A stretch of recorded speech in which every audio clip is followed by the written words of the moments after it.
Bismillahirrahmanirrahim. Assalamualaikum warahmatullahi wabarakatuh.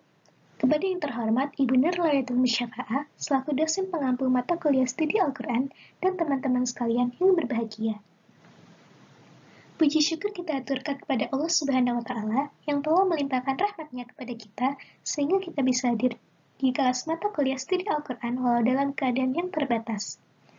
Tak lupa, salawat serta salam semoga selalu tercurahkan kepada junjungan kita, Rasulullah SAW, yang telah membimbing kita dari zaman yang gelap menuju zaman yang terang benderang, yakni Adinul Islam.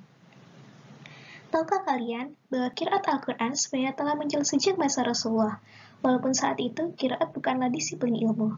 Karena perbedaan para sahabat melafalkan Al-Quran dapat ditanyakan langsung kepada Rasulullah, sedangkan Rasulullah tidak pernah menyalahkan para sahabat yang berbeda itu.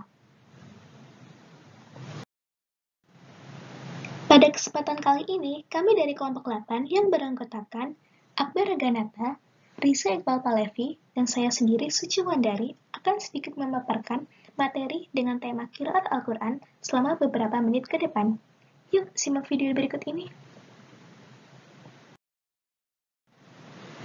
Di video kali ini, kita akan membahas 3 topik utama.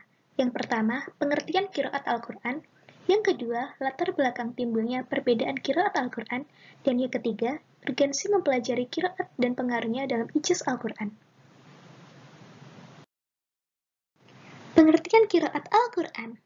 Ada beberapa definisi menurut ulama di antaranya.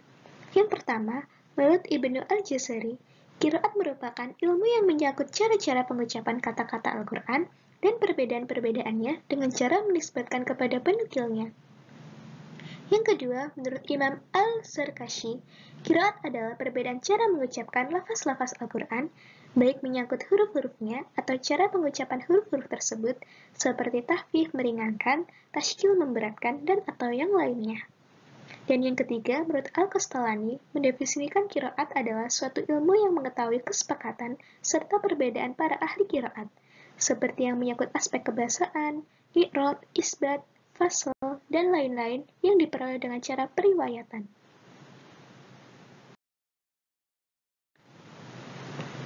Latar belakang timbulnya perbedaan qiraat Al-Quran. Yang pertama adalah latar belakang historis. Qiraat sebenarnya telah muncul sejak zaman Nabi SAW, walaupun pada saat itu qiraat bukan merupakan suatu disiplin ilmu, karena perbedaan para sahabat melafazkan Al-Quran dapat ditanyakan langsung kepada Nabi SAW, sedangkan Nabi tidak pernah menyalahkan para sahabat yang berbeda itu, sehingga tidak fanatik terhadap lafaz yang digunakan atau yang pernah didengar Nabi.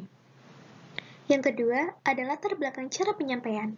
Sebagaimana dijelaskan sebelumnya, bahwa setelah para sahabat tersebar, maka mereka membacakan qiraat Al-Quran kepada murid-muridnya secara turun-temurun.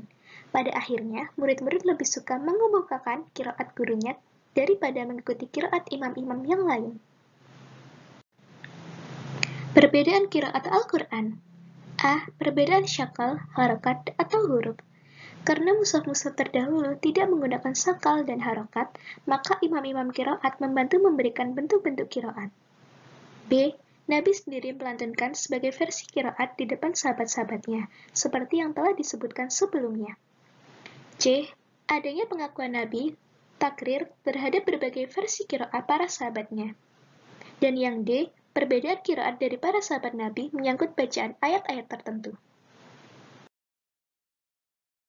Unsur pokok yang menjadi pembeda antara wahyu Al-Quran dengan wahyu yang lainnya yakni yang pertama, kalam Allah merupakan salah satu dari sifat Allah Subhanahu wa Ta'ala yang memiliki makna berbicara atau berfirman. Ucapan di sini dalam artian bukan suatu lafaz yang tidak memiliki makna sama sekali dan juga sebaliknya.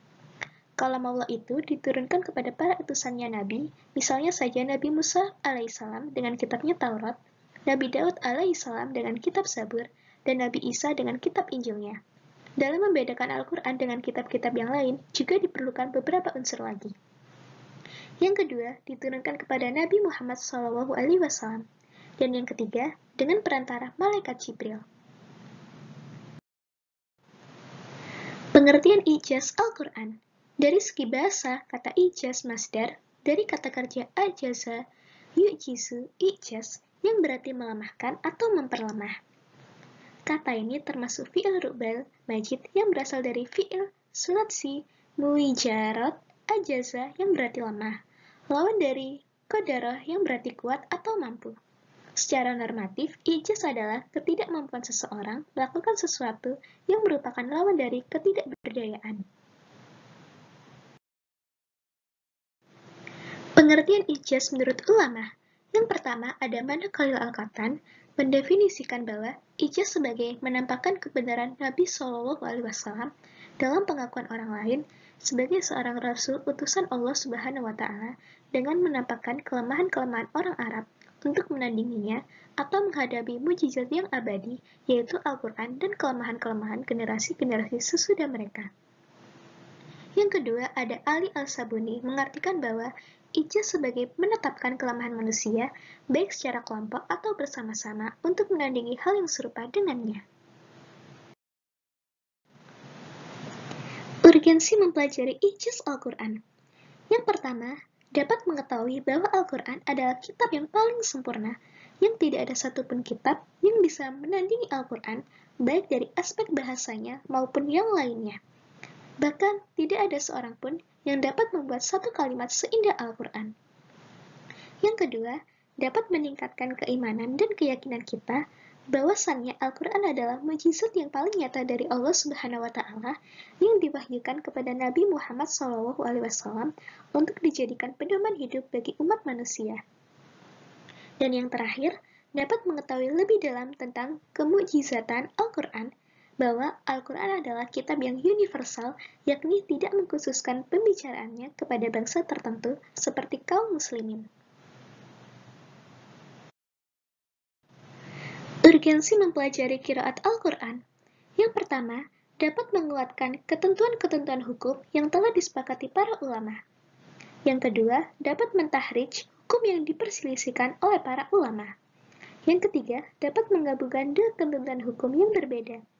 Dan yang keempat, dapat menunjukkan dua ketentuan hukum yang berbeda dalam kondisi berbeda pula. Baiklah teman-teman semuanya, demikianlah presentasi dari kelompok kami terkait dengan qiraat Al-Quran. Sebelum itu, izinkan saya untuk menyampaikan kesimpulan. Qiraat Al-Quran adalah hal yang berkaitan dengan cara pelafalan ayat-ayat Al-Quran yang dilakukan oleh seorang imam dan berbeda cara yang dilakukan imam-imam yang lainnya. Cara pelafalan ayat-ayat Al-Quran itu pasti didasarkan atas riwayat yang bersambung kepada nabi-nabi. Dengan demikian, qiraat Al-Quran itu bukan berasal dari ijtihad para ulama atau siapapun.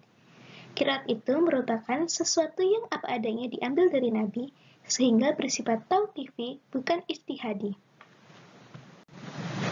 Alhamdulillahirrabbilalamin, terima kasih atas waktu dari teman-teman sekalian.